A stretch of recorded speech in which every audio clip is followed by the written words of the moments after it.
Zelda games are mostly developed by Nintendo. You know, at least the good ones are. It's just common sense. Nintendo's second most popular series, with each entry being one of the best games on that system, why would you license that out to a third party? I don't know, but clearly Nintendo did. Or they thought they did. I don't want to spoil much of the video, but it's usually pretty obvious when Nintendo doesn't develop their own games. However, there was a game that I played recently where that fact wasn't obvious. That game was The Legend of Zelda Echoes of Wisdom, and this game not being developed by Nintendo was genuinely shocking to me when I found that out. But it got me thinking, what about the other third-party games? Does Nintendo do this often? Do these studios employ underage people to cut costs? Oh wait, this would make a good video. So I'm going to be going through each Zelda game developed by a third party and talking about how they compare to first party games at the time, what the studio does, you know, besides working on the series that sold a total of 156 million units, and if the game's good, obviously. I also want to talk about any remasters or remakes except for The Link's Awakening, because do you see the contrast between that game and the original? Either way, hold on to your socks because this video gets crazy. No, it doesn't. Starting off with the first third party Zelda game, The Legend of Zelda Watch. This game was released in 1989 and developed by Nelsonic, and to be honest, I barely included this thing. That's not only because I don't have access to one, but also because I just look at it. For a game, it isn't one, but for an LCD game it seems okay. It's like if a modern day roguelike was ported to an LCD system and was also a watch. It has alarms, and that's one thing the other games will never have. The last Nintendo Watch Nelsonic made was in 1994 with Donkey Kong, with them shifting away from the game industry and working on clocks exclusively. Great. Also, is that supposed to be Link? You know, it is really charming how early of a character design this was, so I guess it'd be cool to look at on a shelf. Anyway, The Legend of Zelda Barcode Battler. Okay, not going great so far. This was puked out by Epoch Co. in 1992 and definitely uses the Zelda name. Nintendo actually did this with a few of their series but never got the idea out of Japan. In this, you scan cards, which each have different stats, and fight them. So again, it's barely a game. After this, Epoch kept making toys and actually still makes Mario toys for Nintendo. This is probably a good sign though, meaning Nintendo is developing the actual games and leaving the scraps for third parties. I mean, there's no better studio than the big, red, lawsuit-loving Nintendo. If they keep developing their own Zelda...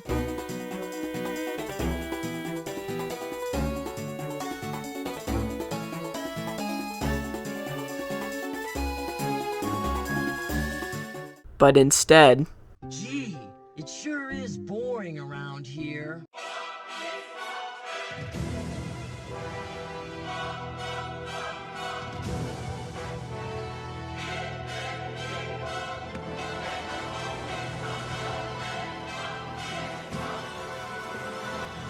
Link, the Faces of Evil. Why, Nintendo, why? You know, sometimes I genuinely wonder if anybody actually played this before they released it. And speaking of releasing, this game destroyed Zelda's reputation in 1993, with the destroyer in question being Animation Magic. If you haven't figured it out already, this is one of the infamous Philips CDI Zelda games. You know them, you love them, but from a game standpoint, man, this stinks. Animation Magic decided to go for the Zelda 2 style gameplay this time, you know, the worst one, and they tried their hardest. The combat's really repetitive though, I don't know what's the background and what isn't, and okay, I stand corrected, they did do something good here. Naming it. You know, I don't know much about name conventions in games, but that is definitely a face of evil. A face of evil that I don't really want to look at anymore. So I'm gonna move on to the next game. Zelda, the Wand of Gamelon. Okay, sure, make another one while you're at it. This game was released in 1993 and was begrudgingly developed by Animation Magic. I mean, seriously, did the people making this game actually enjoy it? You know, the thing that good game studios do while making a game? Anyway, do you remember Link the Faces of Evil from like, I don't know, 20 seconds ago? Yeah, you play as Zelda this time though. Great. After these things, Animation Magic only worked on a couple other games, with the spin-off Warcraft title being the most notable. It was for the best that they stopped in 1996 though. I think the best part of this game is probably the fact that it can't go down from here. Right?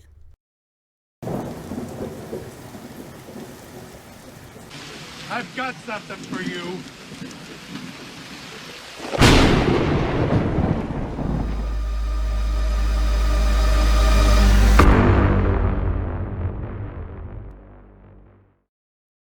Zelda's Adventure. This game, which was developed by Viridis and released in 1994, Makes me want to throw up while looking at it. See what you've done, Viridis? You're making me throw up. I'm throwing up now. I just don't get it. Nintendo had such a good thing going with Zelda, and I get the last 2 games being released because they are part of a Philips Nintendo deal, but that should have been the last time a CDI developer was let anywhere near this series. You know, let alone develop a whole nother game. Maybe they just thought it'd be different this time, with it being top-down, much more akin to the main series. One thing the main games do is make the transitions between areas as smooth as possible, and while this game takes 6 hours to beat, you're probably going to spend a good 3.5 of those hours loading between areas. Kiss of a snake.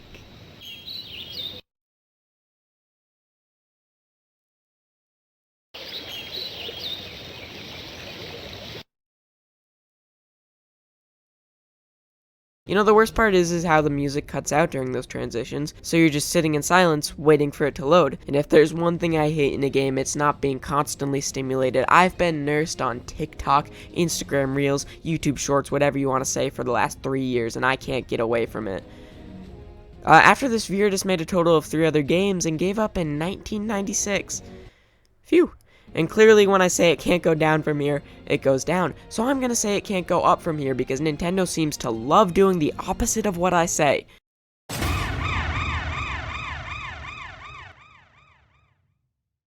The Legend of Zelda: Oracle of Ages. This was developed in 2001 by Flagship, which is part of Capcom, and with the qualified studio working on it, this game may actually be the first good one on the list, and I don't want to spoil much, but it's a pretty good game. It's a game very similar to Link's Awakening, mainly being that it's on a Game Boy, and obviously Flagship wanted to use the only Game Boy Zelda game as a reference, but it is kind of jarring how similar these two are. Oracle of Ages was released alongside Oracle of Seasons, which was notably and very unsurprisingly similar to the Pokemon release strategy. The difference with this release is the fact that these are two completely different games meant to intersect at the end, which is why I'm doing separate parts for the two. Ages follows Link trying to stop Viren, who possesses Nehru, a person who also conveniently controls time. The game reviewed very well and set the standard for third-party Zelda games in the future, and to me, it was fun.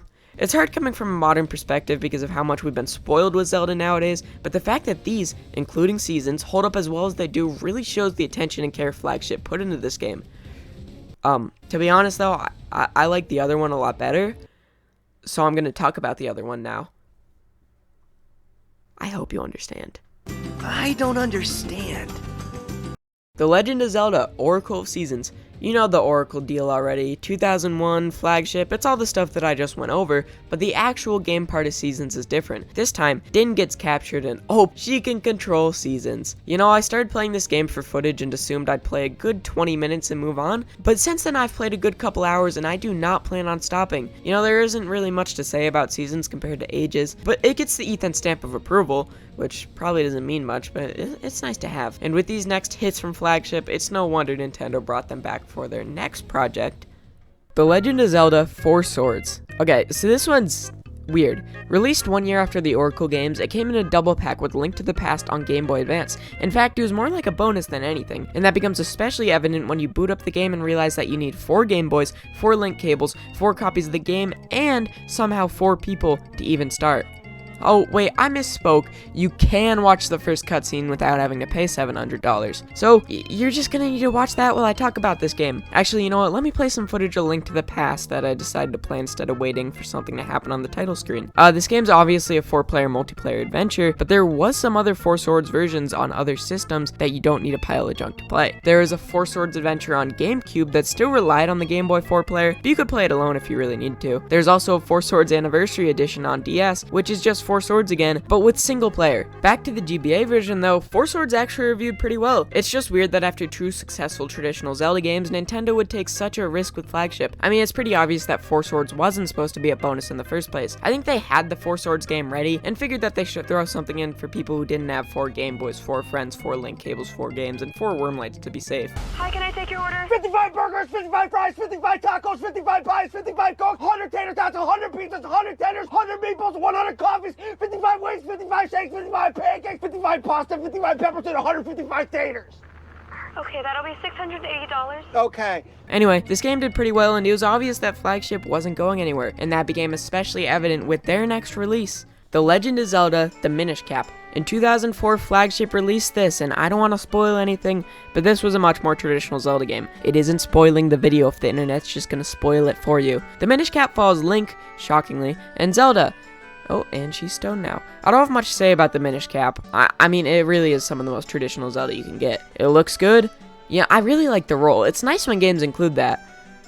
I don't know, the opening's interesting, but it's obvious that this is Flagship's comfort zone when it comes to developing Zelda games. Looking at the reviews, yeah, no shit, it reviewed well. It's a Zelda game. After this game, Flagship worked on a couple Kirby's games and just stopped. I really don't know what happened to the studio, but they didn't make anything past 2006, and I doubt they'll come back now. It's just weird that a studio who had relative success with 4 Zelda titles wouldn't be brought back for a 5th, and with the studio pretty much closing, the world of third-party Zelda games was bleak. There was a little bit of hope though. Freshly picked Tingle's Rosy Rupee Land, Too Much Tingle Pack, and Ripened Tingle's Balloon Trip of Love.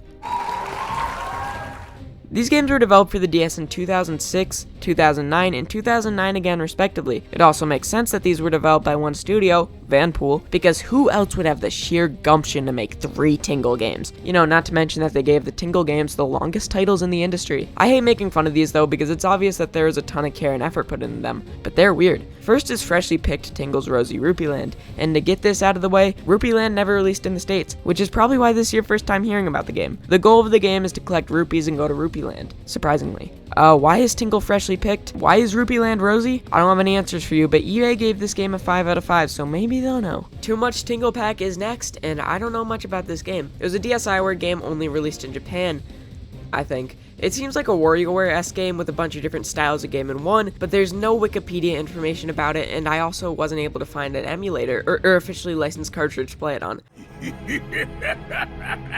Play it dumb, eh? Finally, Ripened Tingle's Balloon Trip of Love. Sure. This is a point-and-click game where you need to find Tingle love. That's nice. This was once again only released in Japan and is the last Zelda game developed by Vanpool, who actually worked very closely with Nintendo and developed some of their best titles, such as Chibi Robo Ziplat. After these games, there is nothing for 5 whole years. You know, luckily these people exist to turn popular franchises into Warriors games, which we all love and is great for the industry. Say it with me, we love Warriors games. The first Zelda one they did was Hyrule Warriors. Not Zelda Hyrule Warriors, just Hyrule Warriors. This game was released in 2014 and developed by Koei Tecmo, who you'll definitely know. Yeah, it's no secret that they love turning popular franchises into Warriors games, but this game was actually the start of that great trend. And when I say these games are addicting, yeah, it's just waves and waves of enemies, all being killed with one slash, and bosses getting humbled because I have a magic sword and they just have a regular sword. And that's the basis of these warrior games. Be addicting, that's it. They do a great job at that, but there isn't much variety in the gameplay. When you realize it's just the same stuff over and over again, it's kind of disappointing. But then you realize you have 700 hours on the game and go back to playing because I can work later. I'm probably never going to get to that point in Hyrule Warriors, but there are definitely people who have gotten to that point and it's put them in a crippling situation. Especially when you can consider that the different versions of the game added much more content. Obviously there's the Wii U version. That was the first one and the one you're watching now. But after the Wii U version, there was a 3DS version for some reason. The fact that this game can barely run on the 3DS isn't the worst part though. The worst part is the fact that the 3DS version had way more content than the Wii U version. You know, the one that can run at more than 10 frames a second. Luckily, there's Hyrule Warriors Definitive Edition on Switch, which is the one that you can really sink some hours into. Running the best out of the 3 and having all content released for both versions, this is easily the best way to play. Just remember that there's more life than Hyrule Warriors. After Hyrule Warriors, we got another game. Yeah, obviously I know, but I need the segue. Just give me this once. He deserves nothing more than our pity. The Legend of Zelda Triforce Heroes. This game was released in 2015 and was developed by Grezzo, which is a name you're going to be hearing a lot from this point on, and I really like saying it. Triforce Heroes is a controversial game, to say the least. It's like Four Swords, but with 3 people instead of 4. I really don't have much to say about this one besides from the mixed reviews it got. I think people like this game, but the really awkward single player was what made people dislike this. It's tough to make a game whose core fundamentals rely on having 3 people control it, and that's why Flagship decided on including Link to the Past in their game rather than a single player where you control all 4 links. Maybe Grezzo could have re-released Minish Cap or Phantom Hourglass and included Triforce Heroes as a little extra. I just don't get why Nintendo let this happen twice. Again, these games aren't terrible, it's just that the style of co-op games they went for is an inherently flawed style, and it's tough to make an enjoyable single player with it. Luckily, Nintendo gave up on having third parties develop full games with this next thing. My Nintendo, The Legend of Zelda, Twilight Princess. Picross. You know that's the second time I've done that in this video? You'd think a game that everybody knows was developed by a third party and it ends up being a really lackluster app, or watch. Anyway, this was developed in 2016 by Jupiter, and it's Picross. It's Picross. This is a joke entry, which is probably pretty obvious at this point. You'd redeem gold points on My Nintendo and get a code to download this on your 3DS. Funny story. It's not really a funny story, but it's a story nonetheless. This was my first time going down the spiral that is Picross. Jupiter has become the main developer of Picross on Switch after this title. Surprisingly. Anyway, now's probably the time to take care of a breather, get some water, do whatever you want. I mean, click off for all I care. Please don't click off. I need this. The next third-party Zelda game was on the Switch with Cadence of Hyrule, Crypt of the Necrodancer featuring The Legend of Zelda. This is a really cool release. Being released in 2019 and developed by Brace Yourself Games, this was Nintendo giving an indie developer the keys to one of their main series, which is something you really don't see often. Luckily, this worked well for Nintendo because this game was great. It's a rhythm, roguelike adventure, beat-em-up action. It's a crypt game, that's what it is. You move to the beat to kill enemies on a giant randomly generated map. It's a really cool idea, and I think BYG does a pretty good job in executing on it. I suck at the game. I found that out today. It's still a great indie gem, and you should definitely check it out. On the other side of the third-party spectrum, The Legend of Zelda Link's Awakening. At the beginning of this video, I talked about how I wasn't including remakes and remasters, except for this one. That's because, I mean, look at this game, and look at this! Link's Awakening is a completely different game than Link's Awakening. Being developed in 2019 by Grezzo, they really couldn't do anything but remake it from the ground up, and thank God they did. I mean, what do you do with a Game Boy game? You can't remaster it because there isn't really anything to remaster. In this remake, Grezzo opts for their own unique style. It almost reminds me of tilt-shift photography, which is when you take a zoomed-out shot of something, but use a lens that blurs the edges and the corners to make everything look like models. And I'm really glad they did that because at the end of the day, the art style is going to be the thing that makes the most impact. The core of the game is still the Game Boy game. They couldn't do much in changing that, but the fact they went for this art style shows that they knew they'd need to be making a drastic shift in order to make this feel like a unique game. Creating this brand new look even allowed Grezzo to pivot to their own games inside this world, that of which I'll get to later. The only thing I'd have to complain about is that there are some noticeable frame drops in parts, but it's not a deal breaker. Also, that intro cutscene definitely did some things to me when I first saw those waves. Oh hey, Koei Tecmo's back. Who invited you to the party? Stay out of this. This is my show. Hyrule Warriors, Age of Calamity. Releasing 2020, I'll just get this out of the way. Age of Calamity is Hyrule Warriors, but with a Breath of the Wild skin. It also is as addicting as Hyrule Warriors, to get that out of the way too. This one does have a story though. I mean, the first one had a story, but did it really? That's probably a good thing that the original kind of brushed off the story, because the story in Age of Calamity is often cited as the worst part. I think the biggest thing is just the missed opportunity to make something that takes place during an event that really wasn't fleshed out at all in Breath of the Wild. It would have been awesome to play through the pre-Calamity and Calamity, especially in a Warriors game. And I don't want to spoil too much about the story, but it takes place in an alternate universe and you definitely don't play through the Calamity. I don't know why this was the case. To be honest, I can definitely imagine Nintendo specifically telling Koei Tecmo to just make a story that amounts to nothing and not affect Breath of the Wild story. It just sucks though, because that's a game that I would really like to play through, but I feel like it wasn't gonna happen, and if it would have happened, it would have happened here. As for the combat, holy shit, I can't stop playing this game. After this refresh, Koei Tecmo kept making Warriors games. No shit. And after Koei Tecmo spilled their Warriors on the Zelda series, the third parties were quiet for a good 4 years, until recently when your favorite developer Grezzo made this. The Legend of Zelda Echoes of Wisdom. Oh look, Grezzo made their own game. It's not like I already called that 2 minutes ago. This brand new look even allowed Grezzo to pivot to their own games inside this world, that of which I'll get to later. This was released in 2024 and has been really good so far. Obviously, I talked about it at the beginning of the video, but I'll say it again. It's shocking that this game wasn't developed by Nintendo. Obviously, when you find out Grezzo developed the Link's Awakening remake, you can connect the dots, but it really feels as clean and as adventurous as a first-party game. It's like if Tears of the Kingdom was in the Grezzo art style. You have a story, but you don't need to do it right away. I know I didn't. The gameplay in Echoes is also completely unique to this game and is a really cool idea. You play as Zelda for the first time because the other one didn't count, and you have a staff that you can copy enemies and items onto and be able to spawn them anytime you want. The only limitation is that you can only spawn so many at a time, but even that capacity increases as you do more. I really can't describe how much of a needed risk this game took and succeeded at. After this, well, this was Grezzo's most recent game, so there hasn't been an after this yet. Grezzo? More like... Spit it out, you idiot!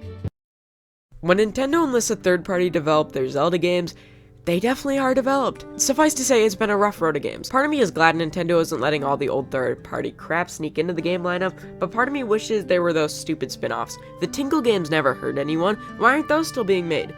Wait, you're telling me Nintendo cares about money and they really don't care if I want a Tingle game? Okay, then why'd they drop Flagship? Seriously, Flagship was doing so well. What happened? I have a lot of faith in Grezzo to carry on Flagship's legacy though, so I finally did get to that Echoes of Wisdom conversation for my Astrobot video. Speaking of Echoes, the new Zelda's pretty great, right? Again, that's for later though. You know, it feels good. Anyway, Echoes of Wisdom is great and you should check it out. Unless you have ludomotophobia. And if you do, I'm so sorry. But this is for your own good.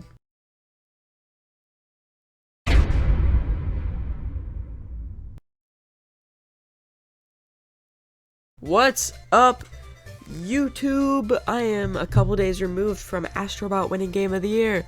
Let's cheer for Astrobot. Echoes of Wisdom was nominated for one category. That was Best Family Game. Astrobot won that one. Yeah, I'm not angry. I just feel like it would have fit the video if I could have mentioned that. This is just like last video where I haven't edited it yet, but I just finished recording my voice lines. It's taken me way too long. You know, I know it's probably hard to believe, but recording voice lines can either be the best part of the video or the worst part of the video. Like, sometimes they are horrible. I can't get it right, and it definitely doesn't help that I'm reading word for word with the script. I feel like when I'm doing good voice recording, it's kind of me paraphrasing my script, but still loosely following it. I feel like I did that this time around, you know. I went on a good streak and I finished it tonight, but it's taken me way too long. I'm gonna go edit this. I don't know when it's coming out. Just know that if it comes out before the 20th, then I was successful. Woohoo! Anyway, I'll see you guys next time. Make sure to I don't know. Try to like this video if you did like it. Definitely float me some ideas for what you would like to see in the next video. Happy holidays. Good night. Good night.